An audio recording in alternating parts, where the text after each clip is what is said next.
Hey everyone, I have a very special guest on the channel with me today. James, who is joining us from Homestead, Florida, has agreed to join us for an interview today.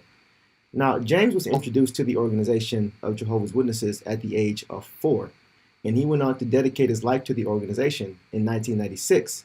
But like many, after further review of additional information, decided to walk away. So, James, it's great to have you on today, man. Thank you. Thank you very much. Appreciate it. How was life for you growing up as a Jehovah's Witness? What was it like for you? Interesting, and I would say not all bad. I was introduced to the organization when my mother became a witness when I was a kid. I remember going to the door when the sister knocked. I was a little kid. I was probably like 4 or 5 years old, and I opened the door, and I remember it very vividly. She said, "Is your mother home?" And my mom smacked me for opening the door to a stranger. But that's where it began. My mother became a witness. We quickly gave up holidays, birthdays, and I remember not really having too much of a problem with it as a child. She just always told me, Jehovah doesn't like that, simply. And when a child is told something by their parent in such a way, you take it for what it is. You trust your parents for everything else. So when my mother became a witness, I used to attend the Kingdom Hall with her. Like I said, I was about 4 or 5 years old. So I remember celebrating like a birthday or two before that, Christmas, holidays. And I also remember taking that stand in school, telling my teachers, that I wasn't going to celebrate any holidays and I wasn't going to partake in any of those things. We had a rough childhood. My father was a drinker, and he had some bad habits. So basically, he would spend a lot of our money. We kind of had to bounce around a lot because, he wasn't obviously taking care of what he needed to take care of. So we bounced around, and that's where I made my way to the congregation where I spent the large chunk of my life in, which is in the Bronx. I'm from New York City, and I only moved to Florida about 3 years ago. I would say the best part of my upbringing was the organization, honestly. In that regard, had such a troubled family life. The friends that I made there were such a positive thing for me. I obviously, I had no problem with what I was learning. As from a child, I was okay with giving up holidays. It was nothing really that bothered me too much there. I would say that the friends came through on a number of occasions and really did help myself and my family through some pretty rough times. So that's actually something that I want to make clear. I think that there's this stigma attached to when you leave, that you are this person that hates witnesses and hates everything about it. It's like you hear these horror stories about apostates. Apostates are miserable people and they just want to make other people miserable. And it's not the case. We simply just learned something else, and that something else was too loud to ignore. So it sounds like for you, circumstantially, what the organization had to offer, specifically at that time, that sense of community, that sense of family, that sense of love and unity was something that was appealing to you because it seemed to be lacking in your home life. So that seemed to be something that you gravitated to. Would that be an accurate assessment? Yes, yeah, for sure. I think that most people that gravitate, if you think about religion in general, usually people are most religious the poorer down the spectrum. Like even in like third world countries, that's like huge, and the richer you go, I feel like the less you see people attending, and that for sure was the case with myself. We were poor. We were poor. There was poverty. And I'm not saying there's exceptions to the rule. I'm not saying that this is a prerequisite, but I know, especially for me, being in hard times, being able to pray to God, being able to fall back on other people who also loved God, it was a source of support. And sort of camaraderie was built, when you come out of such hard times. But it's essentially like reading a really nice story that has a horrible ending. And that's basically what happened. It's so hard when you leave that to say it's sad is really an understatement. The amount of feelings that you go through, it's as if everyone ever and loved just died. If you're growing up as a witness and following the policies and procedures, that's precisely what it is, because you're not allowed to have any friends outside of it. So Right. once you decide you no longer want to be part or support it, your whole support system is gone. So it's just you by yourself because you never developed any relationships outside, and now all the time and work and energy you spent building these relationships inside are now null and void. So you're essentially by yourself. Yes, exactly. Exactly. And you're made to feel like it's your fault. I remember when all of this was happening, when before I left New York to come to Florida, I had just been reinstated. To paint a little bit more of a backstory, I got married to a person who I met at work who was not a witness, and she became a witness because she also fell in love with me, and she knew that this is the only way I would ever marry her. So she became a witness, and we had a very rough marriage, and it ended after about a year and a half. So when the brothers told me, you know what, you're still married, so you're gonna have to live this way. I was 25 years old. That depressed me. I ended up getting involved in some wrongdoing, and I ended up getting this fellowship. So that lasted about 2 years. You're desperately trying to make it back to these people who you care about. They're the only people you've ever come to know. And it's such a draw to go back to the organization, but it's really just the wrong reasons to go back to anything, and the brothers always tell you, make sure you're doing it for the right reason. But really, how can you dissect that? How can you tell when such a strong emotion, such as missing and loving your family, is there? To make a very long story long, I got reinstated. I finally made it back. I married the girl who I was with at the time. She's my wife now, and we have 2 kids, or we have one child and one on the way. And thank you. So, James, growing up, when it came to JW activities, would you say you had the option to participate in these, or was it more strong influence, or how did that work out for you?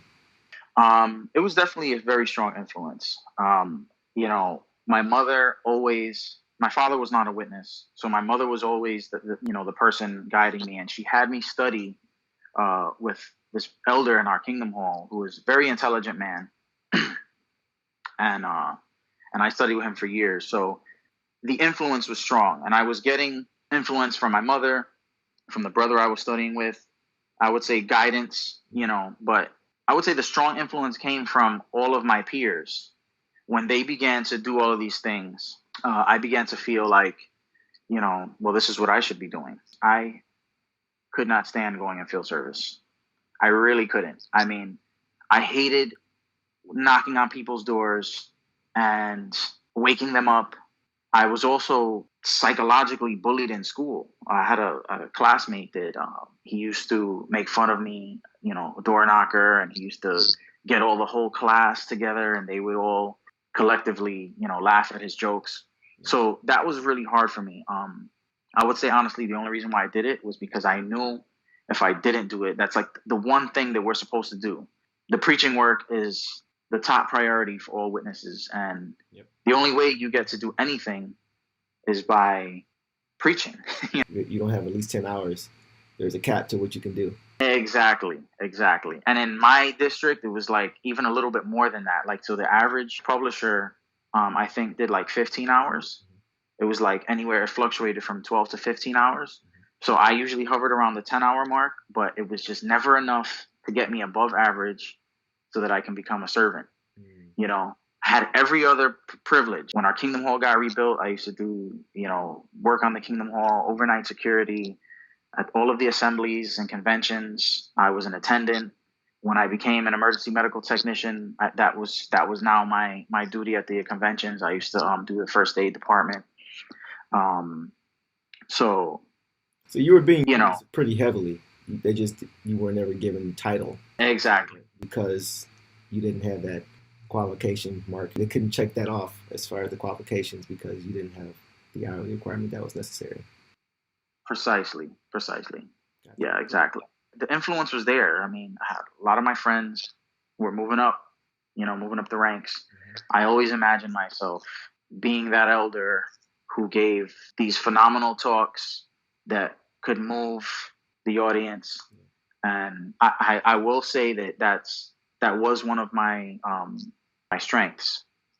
Even in the ministry school, the little 5-minute talks that I used to give, I used to get a lot of praise and commendation that the talks were right on, right on the nose, and very well written and delivered.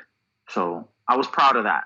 I was proud of that. But when I look back, I think to myself, I did a lot of things that the average teenager would never do or never want to do. Public speaking, knocking on doors, those are things that no teenager is interested in doing, Yeah.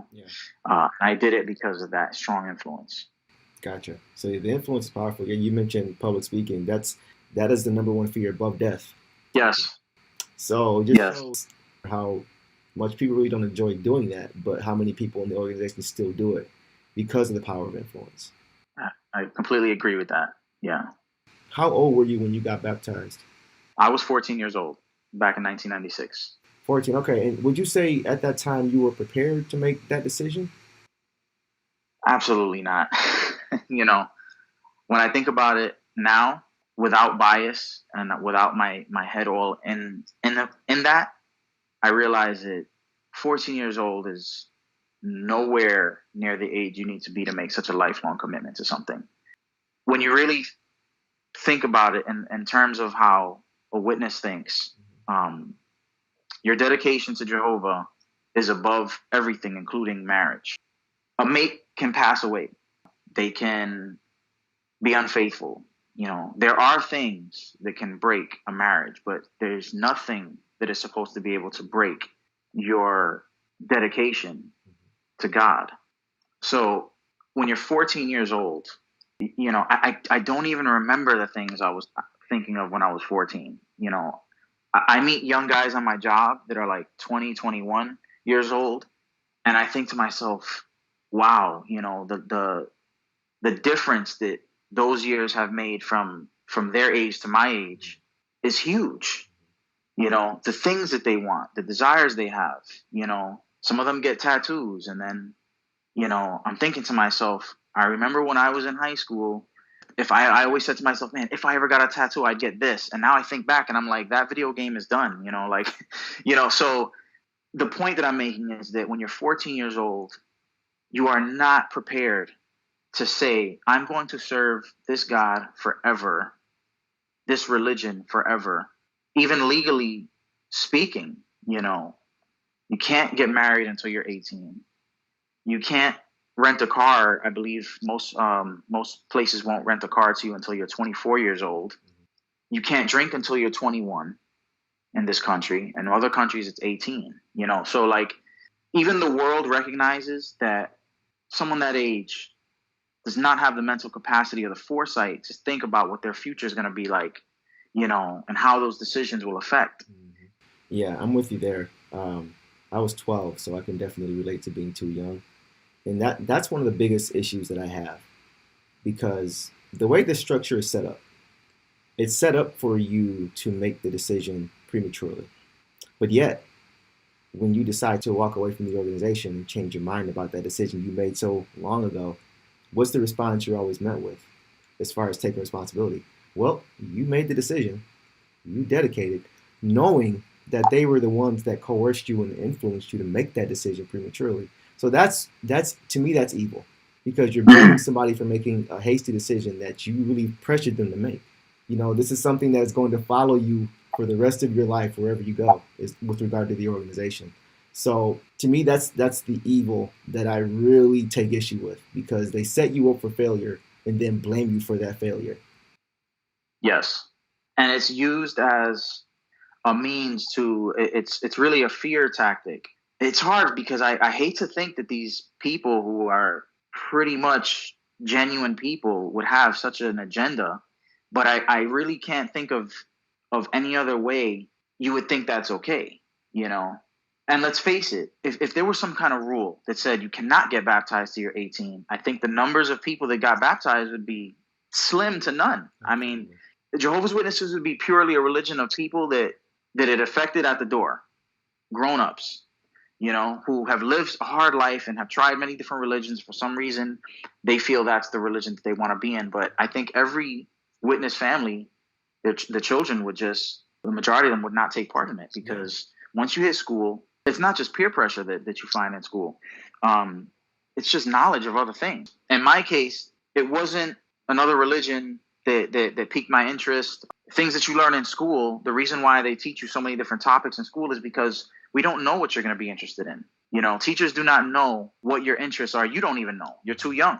Right. So they give you everything. And I remember vividly in school always telling the teacher and other kids, oh, when am I going to use this in life? Blah, blah, blah, this and that, algebra, calculus. Well, you won't if you're a car mechanic, but maybe you're going to want to be a doctor. Maybe you're going to want to be an astrophysicist. Maybe you're going to want to design video games. And for those things, you need to know different types of math. Yeah. So that exposure broadens the mind and broadens your eyes. And that even progresses when you're in college. You just don't have the mental capacity to dedicate yourself so strictly when you don't know those things are coming your way. That for me shows the motive for not the rank and file member, but for the leaders of the organization who have put this structure into place. Because I feel like if they really cared about the individuals, they had a genuine love for people and making sure that they're in the right place, they would say, no baptism until 18, because we want to make sure that you are fully informed and are of age to make such an important decision. When they go to your door, they would tell you immediately up front, we have this fellowshipping. Like they would give you all of the information up front so that way you can make a sound decision if they really cared about you as an individual. But if they care about money and they care about bringing more members into the organization, peddling more of their literature and things of that nature, then it shows what is most important. That's why you have kids getting baptized. That's why they don't give you all the information up front, because that's their way. That's their way of keeping you inside. And that to me just shows the motive of what their agenda is. And I think they know at this point that something's wrong. I think a lot of it is pride. And, when they had to evaluate the prophecy regarding the last days and the generation, I remember specifically, and I had really no doubts at this time about the religion yet. But I remember sitting at the assembly when they went over that revision of their understanding and thinking to myself, so wait a minute, we're supposed to be living in the last days and Armageddon should be right around the corner. But what you're saying is it could be in the next 100 years. I was like, that doesn't sound right. That sounds to me like we're getting closer to the end or we're progressing through time, but nothing's happening, and you just basically bought yourself another 100 years to stay relevant. This shouldn't be about staying relevant amongst other religions. It shouldn't be about saving face. These are people's lives, and it's like you said, since the majority of people don't fully understand the consequences when they happen to you. I'm going to get personal right now, and I'm going to tell you, I have literally had suicidal thoughts when this first happened to me. When I first got this fellowship, this second time, well, the first time I knew I was going to come back, but the second time I knew I was never going to come back. And that affected me so profoundly. I said to myself, wow, my best friend, Carrie, my brother, Joe, my brother, Jordan, my sister, Kelly, my mom, we didn't grow up in one of these homes where like you're not really that close to your family or you can't stand your brothers. We were like this. Yeah. To know that was gone, it took me a long time. I mean, it took me a very long time, and I'm still coping with it. I'm still dealing with it. In fact, yesterday I went to the movies to see Captain Marvel, and not to give anything away if anyone hasn't seen it yet, but there's a scene where two best friends are speaking to each other, and they get teary-eyed because they hadn't seen each other for so long. I was not expecting that scene, and I was not expecting it to remind me of my best friend, and I almost bursted into tears in the middle of an action Marvel movie. My 4-year-old son turned around and said, "Daddy, what's wrong?" And picked my head up. He actually picked my chin up, and I had to make it go away. The point that I'm making is that this is such a hard-hitting thing. And they need to realize, and I don't think they're going to realize until lawsuits happen, until people that commit suicide and their parents or their family members go after the organization saying, This is why they committed suicide, because none of his family could speak to him. I'm already hearing about lawsuits regarding other things, sexual assault and things like that. Yeah. I mean, it's hard to know what the future of that organization is, being that in this country, there's a lot of laws that protect religion. Mm-hmm. But I imagine that if government got involved more, they might be forced to change some of their policies. With many more people becoming aware of high control groups, just getting the conversation started a lot of times is the first step to get the ball rolling, first key to get the ball rolling, and that's definitely taking place now. So I think it's just more so a matter of time, more so than anything. Yes. And your channel is actually evidence of that. It's showing that there are people out there that want to get the message out there, the correct message. When I first tuned into your channel, I liked the content, but I said to myself, this may be like an ant going up a freight train. You know, I mean, I remember how close-minded I was and indoctrinated. In my prime, I would have probably watched the first 30 seconds of your video if I stumbled across it, and then be like, nope, I don't want to see this. Right. You know, and that's sad, because that stigma that's attached to apostates, that we're just evil people that enjoy company with our misery, is just not true. You know, we simply learned something different, and we just want a chance to really be heard and benefit you. Absolutely. And that's what's so hard to get people to understand, because once again, the fear is so powerful. They instill so much fear that people will never know the truth about what they call apostates, because they're so afraid to find out. It's not a matter of if they'll be able to logically look at the information itself. That's a whole other argument. Just the fact of them being able to listen to it, to open up their ears. The organization puts such a premium on ensuring that that doesn't happen, because they're aware of what the truth is as well. And they know. Right. And they've seen, and they're continuing to see. I'm not sure if you heard, but some cease and desist orders were sent out to certain activists. So if you have the truth, why would you need to do that? Why would you be focused on activists who are spewing lies, as they claim activists are doing at this point? So if they're doing that, they will be of no consequence to you. So why would you need to send these orders out? So it just shows that they know what the truth is, and they're doing their best to make sure that their members and those who are caught in the fog of fear, obligation, and guilt don't find that out. For sure. And I do think that there's two types of apostates, if you will. There are the type that perhaps didn't make it in the organization how they wanted, and pride got the better of them. They're kind of messing it up for us, I would say, you know, because if you're a witness and you come across someone like that, your first inclination is to say, oh, he's just bitter, you know, because he didn't, you know, have his way in the organization. Maybe he didn't make elder. I personally know a friend who was introduced to the organization later on in life, after he already had a family. He was a grown man, very zealous, very knowledgeable with the scriptures, but very prideful. And his knowledge of the scriptures kind of got him in trouble, because he had this puffed up mentality.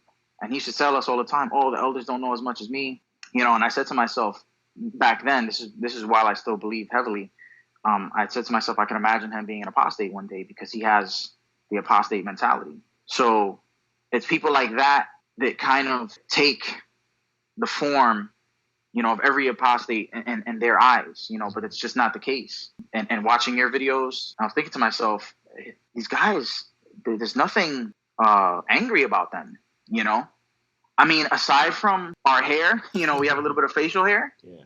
I wouldn't be able to tell the difference, because we still speak like witnesses. Whatever training we got as far as public speaking, when you do illustration time, that's the first thing I think of. You know, we're trained to speak with illustrations, to paint certain pictures for people to make it more palatable.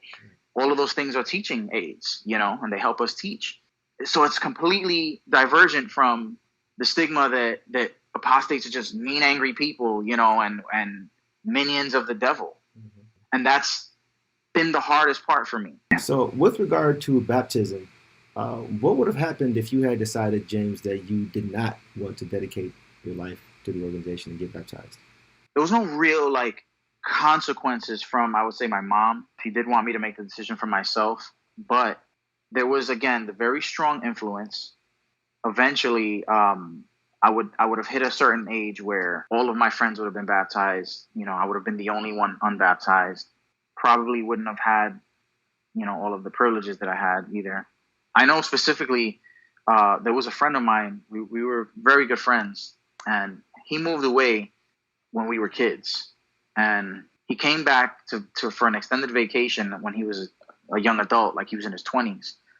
And I had assumed, because he grew up in such a strong household, strong spiritual household, he was baptized, but I found out that he wasn't baptized. And I said to him, "You're not baptized yet? What's wrong with you?" It puzzled me, And he was like, "Oh, I wasn't ready yet or whatever." And I was like, "Okay, are you ready now?" I thought something was wrong with him, So I could imagine that if that was my mentality, I would have probably met with the same type of response, from my peers had I not gotten baptized. It just shows the culture, though, the culture of the organization. You didn't think twice. It was a knee-jerk reaction for you to respond with, "You're not baptized." It's almost like you said, at a certain age, that's just part of the culture. Once you get to your teen years, if not sooner, if you're 17, 18, 19, and you were raised around the culture and the belief system of the organization, and you're not baptized, what do they call you? Spiritually weak, rebellious. And going back to the influence, every Jehovah's Witness has to care about their reputation. Every single one. So reputation plays such a big part in it too, because you're influenced by the opinions of other people, because this reputation is so important to you.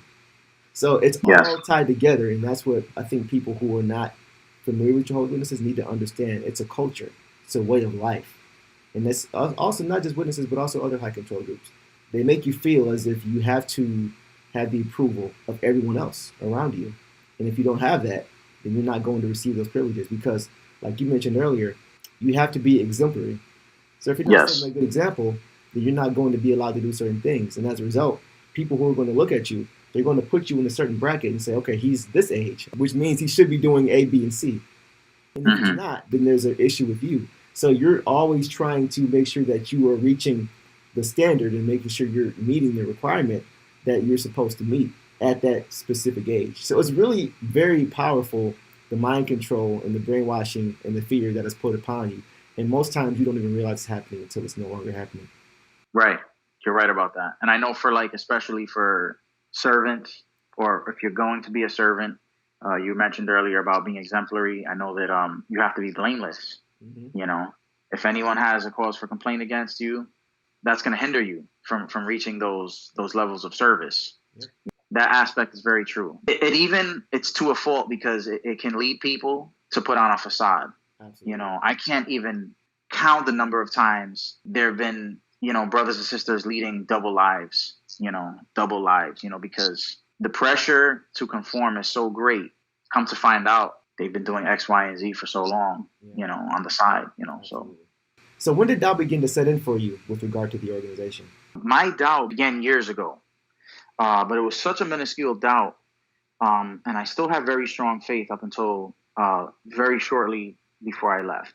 And I actually made a video of this on my own personal YouTube channel, because it's such a long story, and I wanted to explain to the people who miss me, and a lot of my family members and friends, why I left. And it pertains to a sleeping disorder, actually, called hypnagogia. Ever since I was a child, even before I can remember these events, my mother used to tell me that demons used to torment me. She used to tell me, you used to come in my room crying, there's a man standing next to my bed, all of these very scary incidents. And then it began to happen in my teen years, around high school, 9th, 10th grade, around there. And since I was older, now I'm very cognizant of what's happening, and I remember all of the incidents very well. So essentially, what I could have swore were a demonic presence and demonic encounters in my room, being tormented by demons, turned out to be a sleep disorder called hypnagogia, a very well-documented sleep disorder. So essentially what happens is, when you go to sleep, your brain needs to paralyze your body so that you do not act your dreams out. People who have sleepwalking disorders are missing this component. And they're known to start their cars, drive around the neighborhood, cook dinner, smoke cigarettes.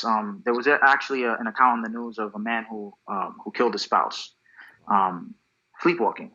Sleepwalking is a very real thing. And hypnagogia is a different form of a sleeping disorder in which the mind paralyzes the body, but then wakes up. When this happens, an interesting byproduct is that you begin to hallucinate, and it's never anything good. It's actually the scariest things you can possibly think up happen during this time.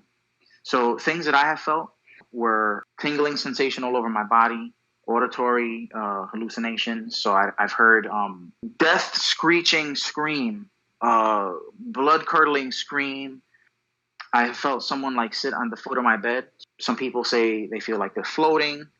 If you're brave enough to open your eyes, which I have never been brave enough to open my eyes, people have been known to see tall, dark figures, an old hag.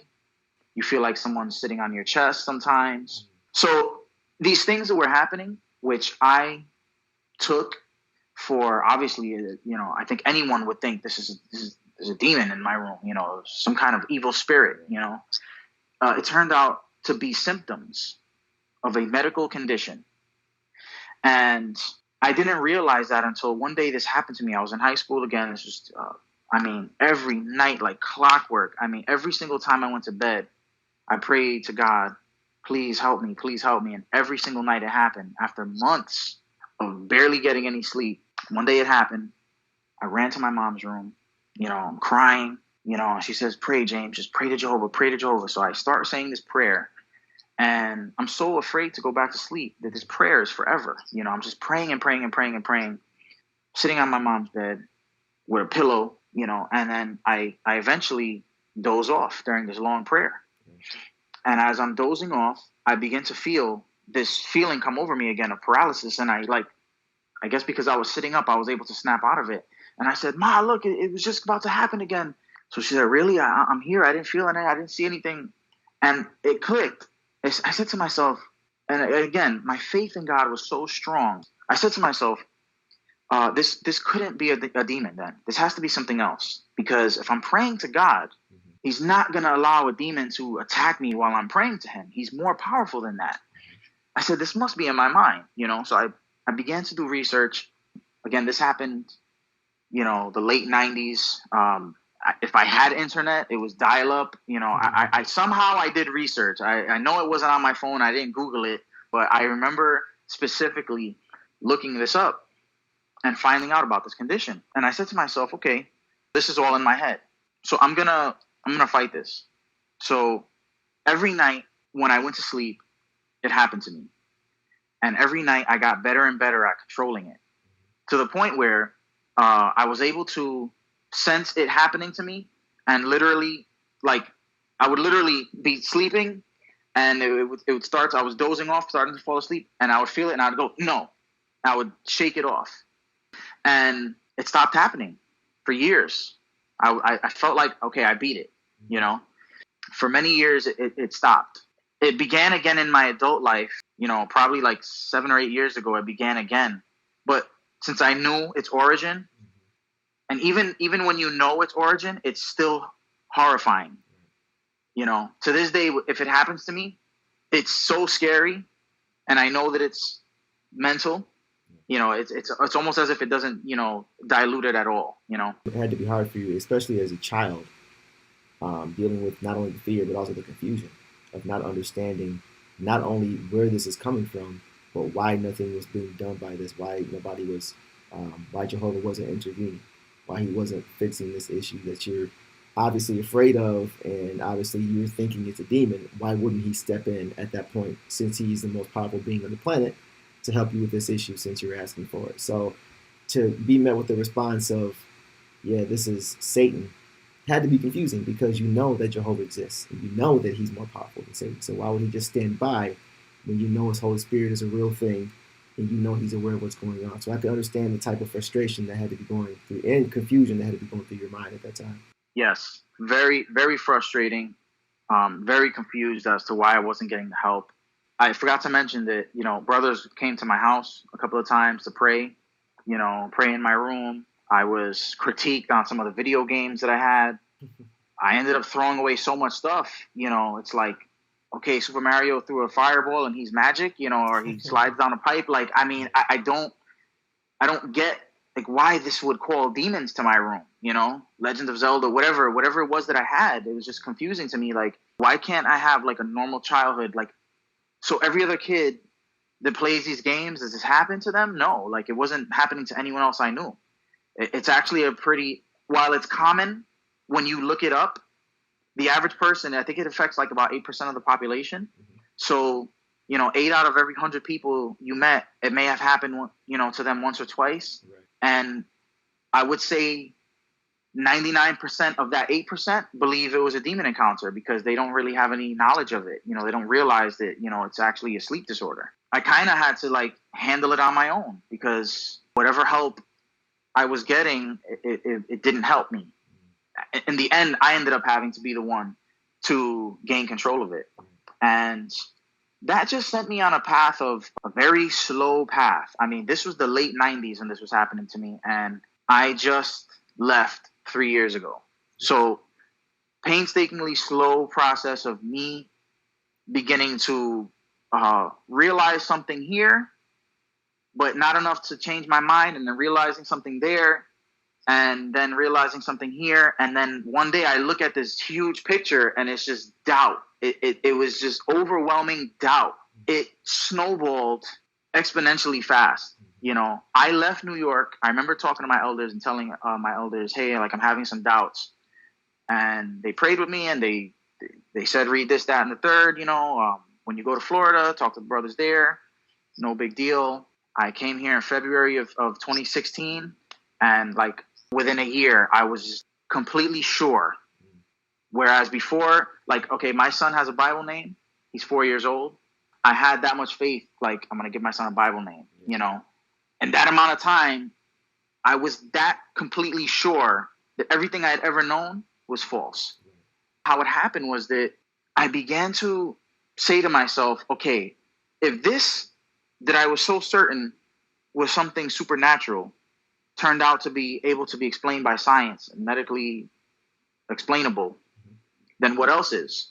So then I remember reading a scripture in the Bible that talked about how Jesus was healing those who were demon possessed. And I'm reading the demon possessed people were throwing themselves on the floor and foaming at the mouth. And I'm in the medical field, so I'm telling myself, yeah, that sounds like a seizure. It doesn't sound like demon possession. So how many things that we thought were supernatural, that was 2,000 years ago. How far have we advanced in science? I heard another story about Christopher Columbus. He came to the Caribbean islands, and obviously there were indigenous people there. And his society had already had a lot of advancements in astronomy, and the workings of the known universe. He knew that there was going to be a solar eclipse on such day. So he went to this island, and he told the people he was leaving, but that he needed their food to make his journey back.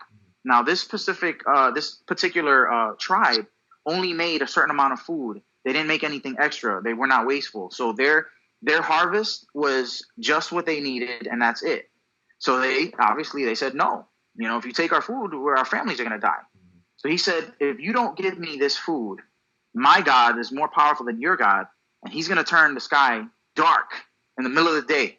And they were like, bring it on, So in a couple of days, he said, are you going to give me the food? No? Okay. Behold, the sky is going to turn dark. And it did. And it wasn't his God. It was that science, apart from religion, because many times there were scientists that were persecuted, killed, burned at the stake because their scientific findings were so contrary to what the Bible said. They were persecuted. But contrary to that, the love of knowledge and science progressed, and these people pioneered knowledge in a way that had never been known before.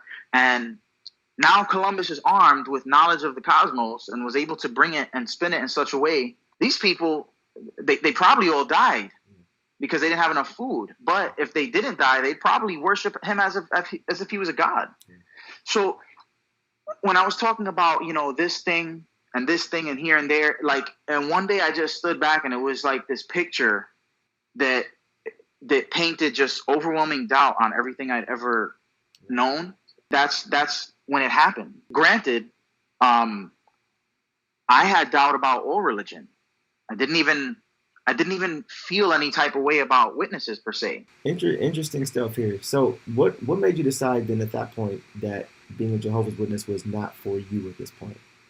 So this is interesting because this really happened after I got this fellowship, after I left. All of my doubt was cast on all belief. You know, when you're a Jehovah's Witness, you're trained to reject anything that goes against your ideas. You know, witnesses, we're told to do our own research, but our research has been done already. It's on, jw.org. It's in all of the books. You know, we're told to do our own research, but, we're not ever encouraged to walk into a library and pick up a book on philosophy or go to college and take a course on philosophy. We're not encouraged to do those things because those things would be contrary.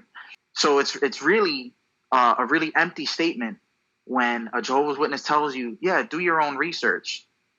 But then they provide you and they spoon feed you with all of the research that's been done by them. Right. Yeah. It's funny because we would always, I think they call it Watchtower summary now, but we used to always refer to it as Watchtower lesson, Watchtower discussion. And there was never a discussion. How many times did we see during our Watchtower lesson someone raise their hand and give anything other than a comment? How many times did we see people raise and ask a question about a comment? And what would happen in that situation? Everybody would look to the side. This person obviously isn't a witness here. They don't know our culture. They don't know our procedure here. You're supposed to. This is against the format. Exactly. Yeah. So it doesn't happen that way. And witnesses don't even realize that they're just reading and regurgitating what has already been fed to them to say. So They're not really voicing how they feel about it. They're just elaborating or rewording what's already there and trying to make it as if it's their own conviction and their own thoughts. Precisely. And, once I was no longer a witness, none of those things mattered to me anymore. Those rules, they had no more bearing on me, So I began to look into things and realize, there's some serious flaws here, very serious flaws. And your channel helped me to appreciate some of those things about the generation, the time of the end, and how witnesses explain the time of the end, But then the scriptures say this generation will by no means pass away until these things are fulfilled. But now you're saying a generation could be, if you were born in 1914 and you died in 2014, a baby born in 2014 extends that generation. If that baby lives 100 years, then you just bought yourself another 100 years for everything to fall apart or, for these things, That's really the question. What drew them to the conclusion that the generation referred to in that scripture was the one that we are living in now? Mm-hmm. That's what it comes down to. What told them, because it doesn't specify as to which generation. It just says generation will not pass away when these things take place. So what told them that it was referring to our particular generation out of all the generations that have come and gone in however many years we have been on this planet? And they claim that came from God himself.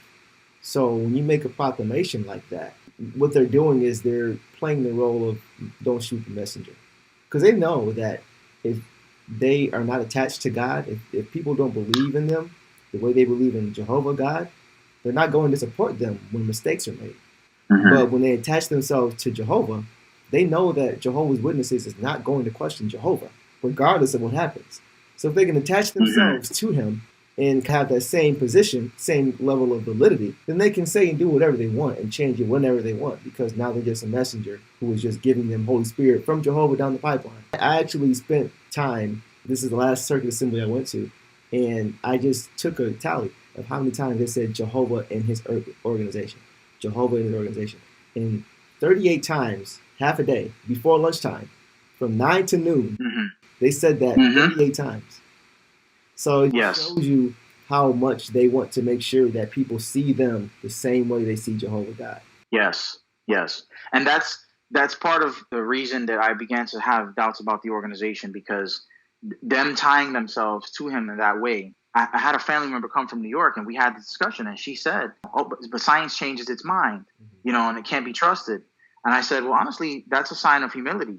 For science to be able to change its mind and not be so nailed to something, and despite pride and, and she said, oh, but, witnesses are like that too. If something is wrong, we change it. And I said, the difference is science doesn't say its message is coming from God, whereas the brothers are telling you that through divine inspiration or whatever have you, the brothers, the governing body is getting this information and then delivering it to the people. But then why would they change it? I told her, think about how many people have died not taking blood transfusions, not taking any blood fractions at all. But then I believe in the early 2000s, they changed it, and now some blood fractions can be used. What if you died the week before that article came out? Right. The same thing with selective service and military service and during the draft. At first it was like, go to jail. That's your only option. And then later on it came about that, well, if your conscience allows you, you can take a job, maybe at a hospital, right. But what about them brothers who already received felony charges for their life is messed up now, and then a week later, if you're saying that your information is coming directly from Jehovah, then it should never change. It should be every single time right. And it won't need to be corrected at a future time. The light getting brighter, that scripture that says the light will get brighter as time goes on, that's a scapegoat. That's, to me, is a means to get out of consequences, and let's face it, the Bible is very long. There's scriptures everywhere, and you can take something that's said and spin anything that you want to do. There are preachers in Alabama that let vipers bite them because there's a scripture that says the viper would bite, and Paul got bitten and he didn't, you can find a scripture that says anything. That bothered me. I could never go back to that religion ever again. Powerful. How have your relationships with friends and family changed, if at all, since you decided to walk away from the organization? This has been the hardest part. I was very, very close to my family and my brothers, my two brothers and my sister, my mom. It's been very difficult, needless to say. That relationship has basically become, hey, can you pick Dad up? Can you take him to this appointment? Can you take him to that appointment? There's nothing else there. There's no more text messages. There's no more meeting up to go to movies. No more hanging out. It's been hard. Just before I got this fellowship, maybe the day before, my brother and my best friend, who lives about 4 hours away, he heard the news and they basically came to my house, just showed up unexpectedly, some form of intervention that they wanted to launch against me and to help me maybe say some last words that could change my mind. I remember them coming here, and I remember thinking to myself, I would like to preserve an image, I don't want to be the apostate, and I told them, I said, listen, guys, I appreciate this. I know you love me and everything, but I don't want to have this discussion with you because you're going to walk away more angry than you are now, and I want to preserve, this memory of the James that but they didn't take no for an answer. They wanted to get their words in. And I remember sitting there for a while and just listening to them. But they wanted to hear from me. They wanted to hear what I had to say. So I began to contend with them, and we spoke for hours. And what about this? And what about that? And what about these prophecies? And what about that? And for everything they had to say, I had an answer for it. They were just like, I can't believe this. I can't believe you're going to be an apostate. This is the unforgivable sin. This is the one thing that you can never do. And I said, I'm still James. Yeah. I said, look at me. I remember tearing up. I said, look at me. I'm still James. I'm still your best friend. I'm still the one that looked at my brother. I'm still the one that, me and you were together when Dad left us. I'm still the best friend that hung out late night with you and that you cried on, when your marriage ended. And, I'm still that person, and I still want to be that person. But I understand that because of the religion, we can't. That hurts me, and I wanted to make it abundantly clear to them that I was hurting too, And I said, but I can't be fake. I said, this is the one religion where you really can't fake the funk. Maybe if you're a Christian and you grew up in some, religion where you go every Sunday, maybe, there's no preaching, there's no studying the Watchtowers ahead of time, no door knocking, and maybe then it would work. But this is not that religion. This is the religion where you have to be dedicated to it. You have to pick a side. This organization. Exactly. Pick a side.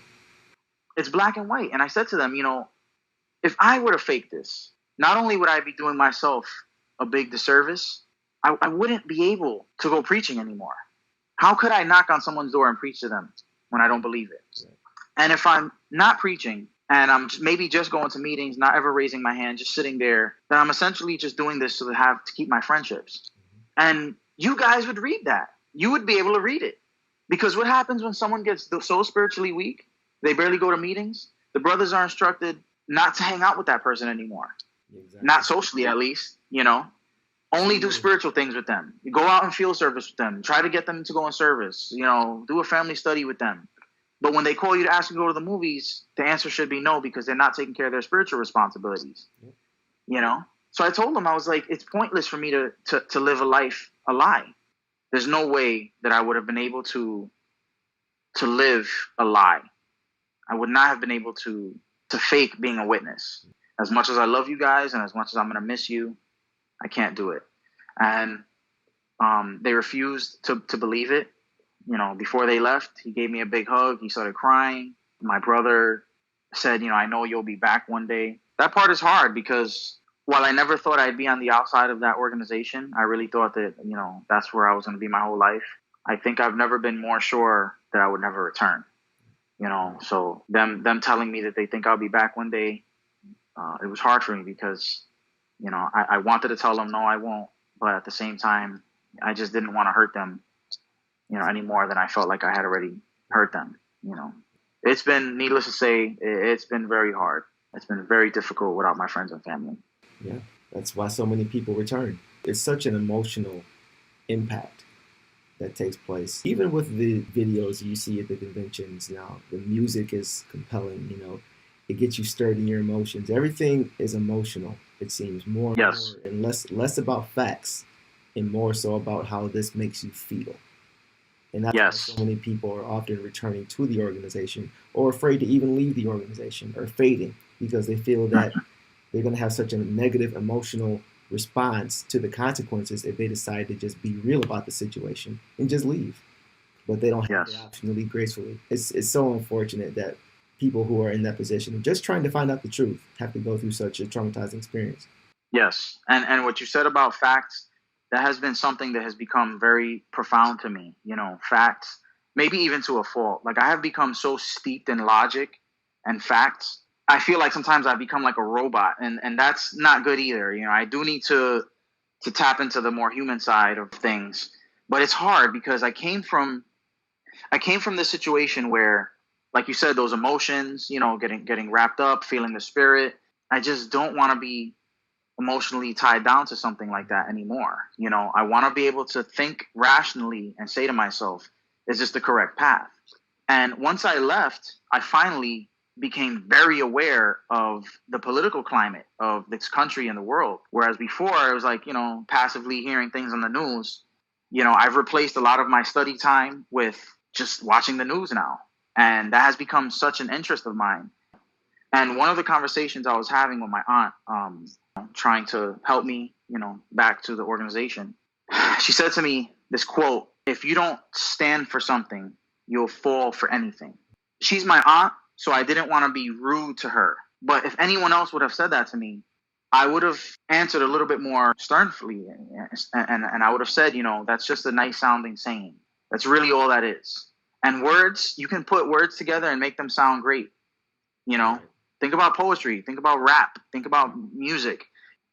I do a lot of writing on Facebook, and I do a lot of, I try to do videos, but, they're not as well produced as this. But I do a lot of writing and my ideas. And one of the things I spoke about was that saying, and I said that I would rather be in a position where I can change my mind on something, whereas be so nailed down to something that I cannot see that something better has come along, And at the end of the post, I said, anyway, what's wrong with falling? It's how we love. We know that water freezes at 32 degrees. We know if you jump off a building, you're going to go down, but if you could show me otherwise, then I'll believe that. Whereas when you're a witness or you're very strongly indoctrinated in a political party or whatever the case is, you put these blinders on and you don't want to know anything outside of it. And you scoff at anyone that thinks otherwise. And you think that your way of believing, just because you believe it so fervently, makes it true. But you know what? There were guys that believed in their beliefs so much that they flew themselves right through a building and killed thousands of people.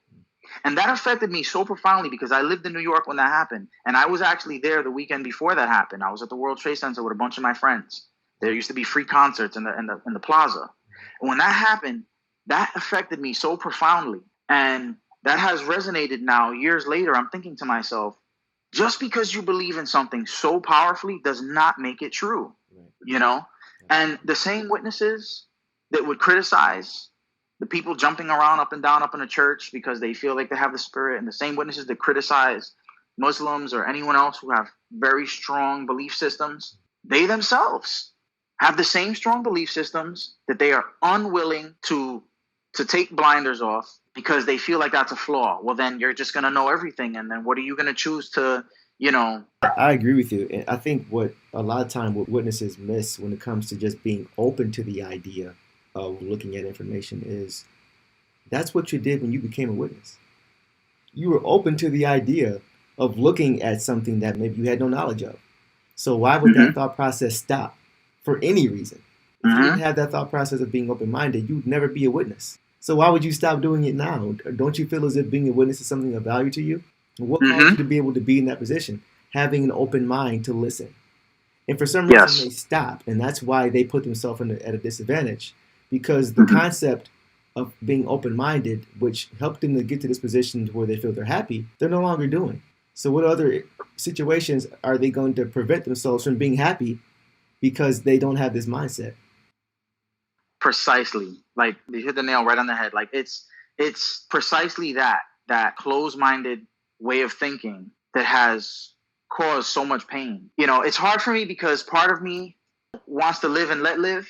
I realize that my family, that gives them a measure of happiness. Another part of me wants to shake them and be like, what are you guys doing? Like, we could be family again. Yeah. You know, we could be happy. Except my beliefs have changed so much. It's not that I found a different religion or a different way of thinking about the Bible. My beliefs would essentially destroy a hope they have of the future.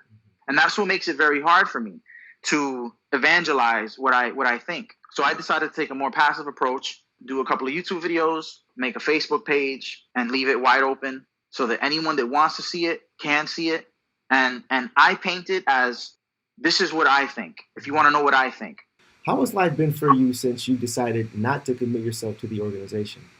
Well, I've definitely had some hardships. My life has taken a hard turn. And one of the things I continue to think about is how I used to view people that left the organization when they would have their problems, you know. So I had a friend, someone common in the Kingdom Hall that I knew of, and when he left, you know, his life also took a very hard turn. And I remember thinking to myself, look what happens when you leave the organization. Look, you know, like, it's very judgmental, like, oh, that's what happens when you leave the organization, you know, you stop serving Jehovah. Almost like, good for you, you know? Right. It's kind of a messed up viewpoint looking back in retrospect. So that kind of affects me because I know that since my life has had some hardships, I can only imagine what people are thinking and saying about me and my life. That's hard for me because I wish I was the type of person that could just be like, oh, people think whatever they want, you know, but especially people who matter to me, it does bother me. I feel this desire to not fully evangelize what I'm saying or what I believe, but to passively show people, one, I'm not crazy.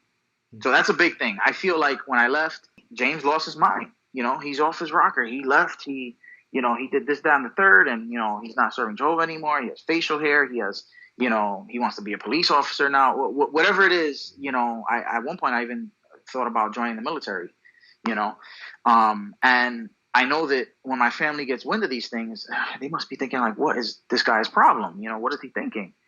That people think I'm crazy, especially the people that I grew up with and were important to me, bothers me. Part of the reason why I'm doing it is to show people that I'm not crazy. I'm actually very clear. The things I'm writing about, you may disagree with them. You may read it and, you know, and say, well, I don't believe this. You know, I think science has that wrong, whether it's evolution or the Big Bang Theory, whatever it is. You may disagree with it. But I don't think anyone would read what I'm writing and say, this is hieroglyphics. This makes no sense. You know, he's, you know, talking about crazy things. You know, the things that I'm writing about are actually clear and concise. They're well thought out. You know, they're scientifically proven. I hope as time goes on, more people take a look at it. Partially because, I want my family back. You know, and I would deep down like for them to come to the same realization that I've come to. I'm okay with just explaining myself and really exonerating myself is how I feel about that. It's levels, right? So people may have a lot of confidence in science, but when it comes to that Bible, that's when science. That's the cutoff. Yeah, exactly. Because the brand of the Bible when it comes to Jehovah's Witnesses is there's nothing above it other than Jehovah himself. Like, that is it. So I don't care what science says. I don't care what history says. None of those things matter because we know it happened because Jehovah pinned it. It's a locked-in mindset. It's actually, I've only done 2 YouTube videos on the topics. I speak about this in one of my videos on how the Ouija board has been completely debunked by science. And I never knew that up until a couple of months ago. Well, not a couple of months ago, a couple of years when I began to not believe in anything paranormal or anything out of the physical realm. But in learning about this and watching this study about how the Ouija board was debunked, they had these participants come in, and the woman, after it was debunked, the woman said, no, I don't care what the science says. I still believe, and that's what's called in neuroscience, the confirmation bias. Yep. When you have such a strong, entrenched way of thinking, you then only look for things that confirm that way of thinking, and you put up a smoke screen that you cannot see past for anything that goes contrary to what you believe. Yep. It's funny because I feel like if I were to show a witness that clip, they would look at it and be like, what? It's been proven. This, that, and the third has been proven. Yeah. But rewind and show the whole picture. Oh, it's about the Ouija board. And, oh, don't you realize you do the same exact thing? When something is proven to you beyond a shadow of a doubt, you essentially do the same thing. You either completely outright don't believe it, or you can twist and conform the scriptures. And an example of this is the Bible at the very beginning says, and God created the heavens and the earth 6 days, So before science, that was taken literally. God made the heavens and the earth in 6 days. But, and honestly, there are still people that believe it for face value. They still believe that. Witnesses don't think that. Witnesses say that it was created in 6 creative periods, epochs of time, So then you have to either continue to believe something that's very ridiculous, or twist it and say, well, the Bible was being poetic there. Yeah, you got to contextualize it to fit your narrative. Exactly. So I said to myself, I don't want to do that anymore. I'm tired of doing that because you know what?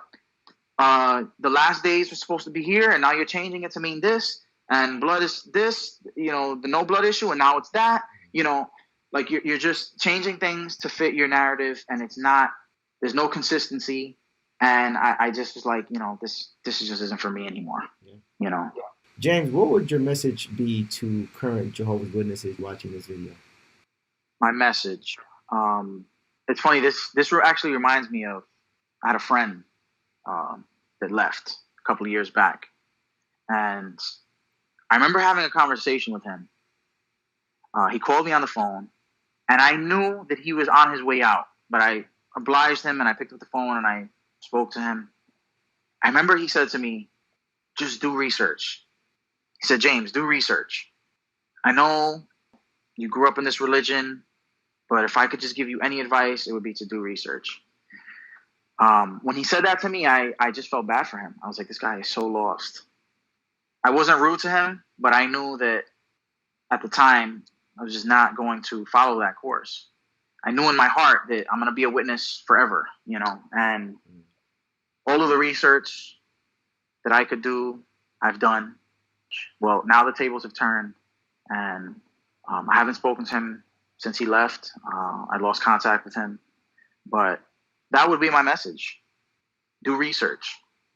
But I know that message is kind of unfortunately going to fall on deaf ears because they're going to have the same mentality that I had. And that mentality is that I've done the research. Right. I've already done the research. I do the research every day. I study the Watchtower. I study for my meetings. You want me to do research that's going to leave me out, and I don't want to do that research. That's basically how I felt, and that's how they're going to feel. I would say develop an unbiased way of thinking. You can never fully attain balance in your life if you do not eradicate your preconceived notions. Think about it like this. If you grew up in the suburbs of Louisiana and you're like some, white person, and there's racism is thick where you live. And if you were ever to change your mindset, you couldn't do it unless you change something, your environment, your education, unless you develop a certain love for other people. So in like manner, if you want other people to balance their lives out, then you need to balance your life out. And being so entrenched as a witness, you cannot do that because you're reading the Bible, their version of it. You're reading their literature, the Watchtower, the Awake. You're consuming all of their online content, and they're spoon feeding you something. You're choosing to see value in it. Oh, this makes me a better person. I'm not drinking. I'm not cheating on my wife. I'm not, gambling. And there's some value in it. There really is. But it wasn't until I left that I started to get to know other Christian people. And while I'm not Christian anymore, these people are telling me about their lives. And I'm like, man, you grew up very similar to me. This one person, she was a missionary in another country. I spoke to another person that does relief work. They build Habitat for Humanity. They go and they build houses. I had never heard of this because being a witness, you only do the charity work within your organization. You only build kingdom halls. You rarely ever step out of that and do anything else. You don't donate your money toward anything else. You donate it only to God's kingdom.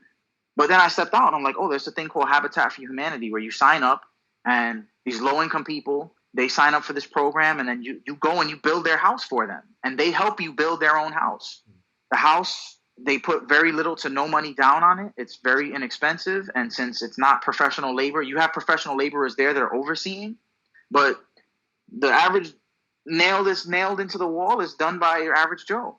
I was blind to this stuff, blind to the good, and I said to myself, who's to say that this person is evil, that they're going to die at Armageddon? They're out here going to other countries, going to Haiti, setting up clinics, some of them getting sick and dying, giving their lives. Who are we to say that that person is going to get killed at Armageddon because they are not a Jehovah's Witness?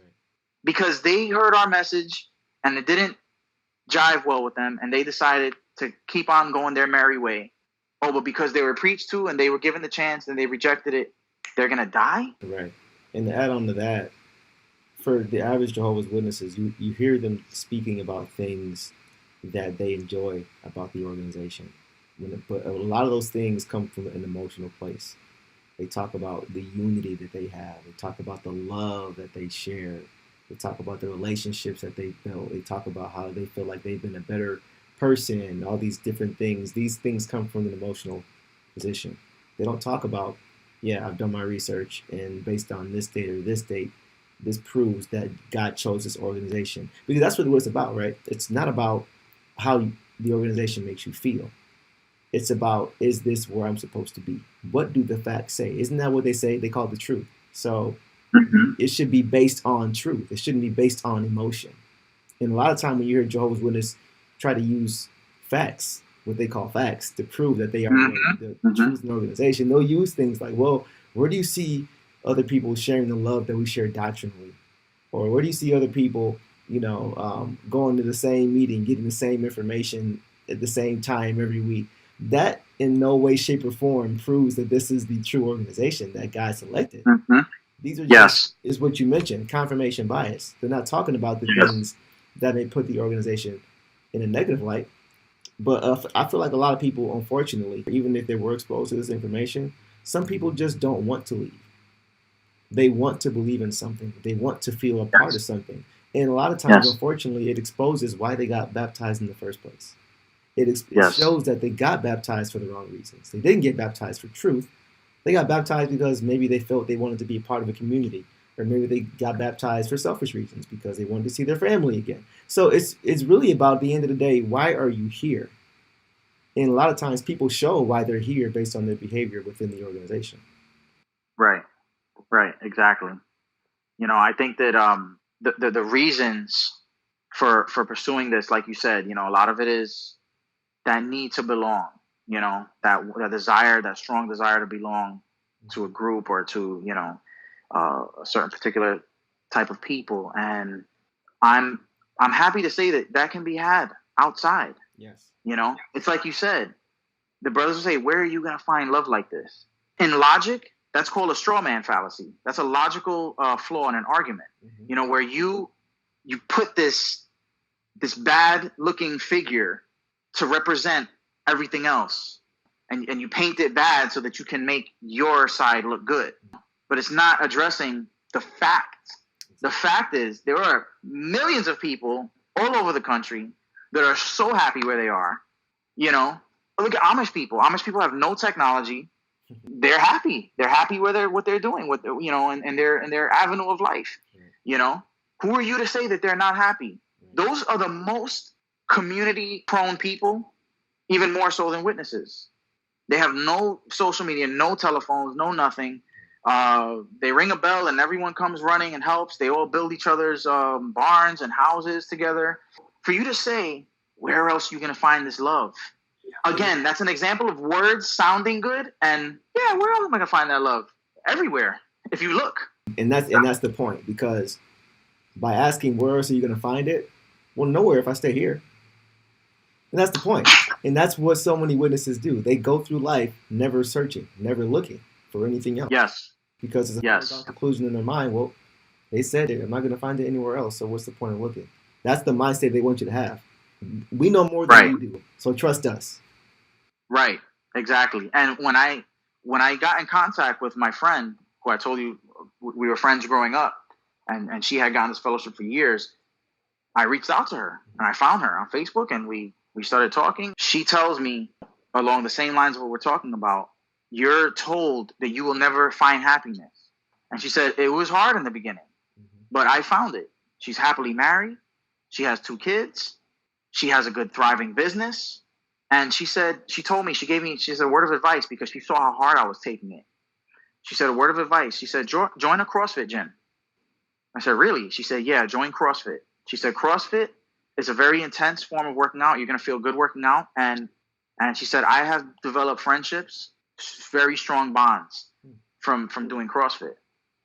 So I decided, well, not to do CrossFit, but I decided to take up martial arts. Again, a huge stigma attached to that. There's no way you could do that and be a witness, And I remember, it's funny. My mom was really, really tough. This is probably the most unwitness-like thing she ever did. But I got punched in the face by this kid in school one time. I got sucker punched. And she took me to school and made me fight that kid. Wow. She was like, you're going to fight this kid and you're going to beat him up, or I'm going to beat you up. So I was like, I don't want to get a beating from my mom. Those are the worst. So I fought this kid that I was like afraid of. And, we tussled around and we rolled or whatever. I wasn't a street kid. I wasn't tough. But then after that fight, I was never allowed to go do karate, martial arts, whatever. Like, you took me to a fight. You made me go to this fight and fight this kid, and you want me to stand up for myself. But I'm not ever allowed to have the tools in order to be able to do that. If I had done martial arts, that's like a huge no-no.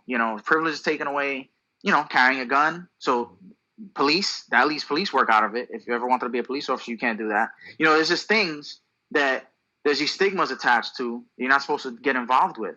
Within those things, you can find friendships and relationships that are deep, meaningful, that sense of camaraderie that you think only exists within the congregation exists everywhere. You just have to go out and get it. That's all. Exactly. It's really just experience. A lot of times people, as they go through life, they experience multiple relationships. And in retrospect, in hindsight, they see, maybe this wasn't quite what I thought it was in the beginning, because I wasn't exposed to other things to show me. So many people will go through life in that situation to where they're not exposed to any other situation. Therefore, that is the bar. That is the bar. They have no sense of relativity. They have no gauge to be able to compare it to other than things they've been told. But personal experience tells them that they have nothing else to compare this to. And nor do they need to compare it to anything else because the standard says that this is the best. Exactly. Last question for you, James. What would your message be to the general public? I think my message to the general public regarding witnesses is that above all, they're good people. You know, they're genuine people, the average Joe. They care about their families. You know, they try to uphold the Bible standards in the way that they see fit. I don't like when people attack witnesses as being evil people. I think that the organization is flawed, and that's where my problem is. So I would say if you're thinking about being a witness, look into the doctrines, do your research, remain open-minded, and realize that the stakes are way higher if you're a witness and you change your mind later than in many other religions. Realize that if you're thinking about being a witness. And I think they're well-meaning people. You know, I've had coworkers reach out. I understand, you know, you were part of that bad religion, you know, but and it might have put a bad taste in your mouth with God, but, you know, God is real and he loves you and I'm going to pray for you. And to that, I say I appreciate that. I really do appreciate that sentiment. You know, I know that it's coming from the best possible place. There's a lot of love there. You know, when you're a witness, you do a lot of studying. You do a lot of, you know, you read the Bible, you know the Bible pretty well. You have to defend your beliefs. So it's not for a lack of knowledge that I came to this. And I didn't feel scorned. You know, I left because my beliefs changed. It wasn't because, you know, they didn't make me a servant. You know, it wasn't because, you know, they took this or that privilege away from me or whatever have you. My beliefs changed. It's not so much that there was a bad taste in my mouth. Now, as I've spent time away from it, I've been able to look at it more clearly and see the flaws in it. So I would warn people that want to get involved with witnesses about the bad side. And when it's bad, it is very, very bad. No one should be thinking about ending their life because they don't see any hope for their future because their family and friends don't speak to them. So just understand that if you choose to go down that road and you ever change your mind, you're in for a lot of pain. As for, you know, again, like, you know, my friends that reach out to me on Facebook and, you know, they feel like I'm lost. Everyone's entitled to their own opinions. I both respect your beliefs and I would just like for my beliefs to be respected. Absolutely. And what I would add on to that, I would just say to ask yourself the honest question, what are you intending to get out of being a potential Jehovah's Witness? If you're looking for a community that is going to show you conditional love that will be there for you as long as you don't falter and change how you feel about the group, then maybe that is somewhere you need to be. If you're someone who is just looking to clean up their life from a physical standpoint, maybe you have a lot of moral bad habits that you want to fix, maybe they can help with that. But if you're looking for something that you believe, if you're a believer in God and Jesus Christ, and you're looking for an organization that has proven that they have been chosen by God himself on nothing more than facts, then maybe it's something you want to look into to cross-check the proclamations with what history has to say. You have to be 100% real with yourself and ask yourself why I want to be here and what I'm looking to get out of it. Unfortunately for Jehovah's Witnesses, a lot of time along the way, that may change. They may say they're looking for truth, but what they're really looking for is something a little bit different. Just be honest with yourself. And if that's something you want to do, like we spoke about earlier, you know, everybody has that choice and that right. But what we don't subscribe to is people being hoodwinked and bamboozled and receiving partial information and then being criticized and shunned and receiving consequences because they didn't receive all the information up front. 100% agree. So, James, it's been a pleasure, man. I want to thank you for being willing to come on today and share your story with us. I truly believe it's going to be a help to many people who can relate to your experience, you know, or people who are just looking to learn more about the organization of Jehovah's Witnesses as well. And I wish you the best, man, in your continued success with your future endeavors. I very much appreciate this opportunity. I think what you're doing is great. And I look forward to hearing from you again. Absolutely. So James has also joined the activism work. He recently created a YouTube channel. The name of that channel is The Universe Inside. So be sure to check it out. I'll leave a link in the description. And he also has a Facebook page dedicated to his work. And his Facebook name is James Lopez. And also he's currently writing a book dedicated to his work. And the name of that book is going to be seed of doubt, so look for that coming soon. So viewers, if you enjoyed this interview and you'd like to see more like it, please like and subscribe and comment down below. And as always, thanks for watching. Till next time.